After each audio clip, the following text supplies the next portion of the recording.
Let's talk about a prevalent issue, coral bleaching. If any of you have ever heard of or seen a coral or a coral reef, then you'll know it's colorful and vibrant and there's wildlife all around it. Now, coral get their color from an algae called zooxanthellae.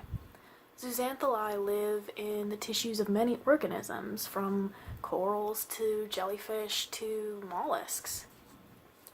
Zooxanthellae live in a symbiotic relationship with coral.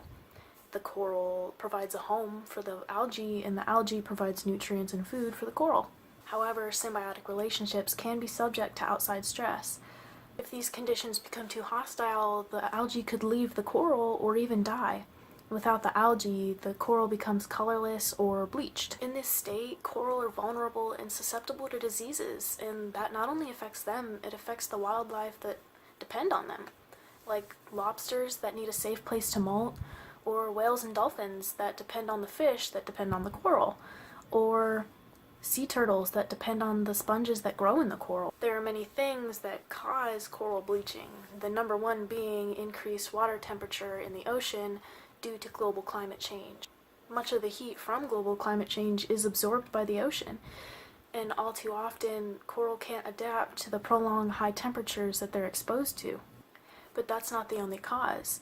Runoff water containing pollution can cause coral bleaching, or prolonged exposure to the air during very low tides can cause it, or even high exposure to the sun in shallow water. Many reefs that have been bleached have been able to bounce back in the past, but if the ocean temperatures aren't lowered, then it could spell disaster.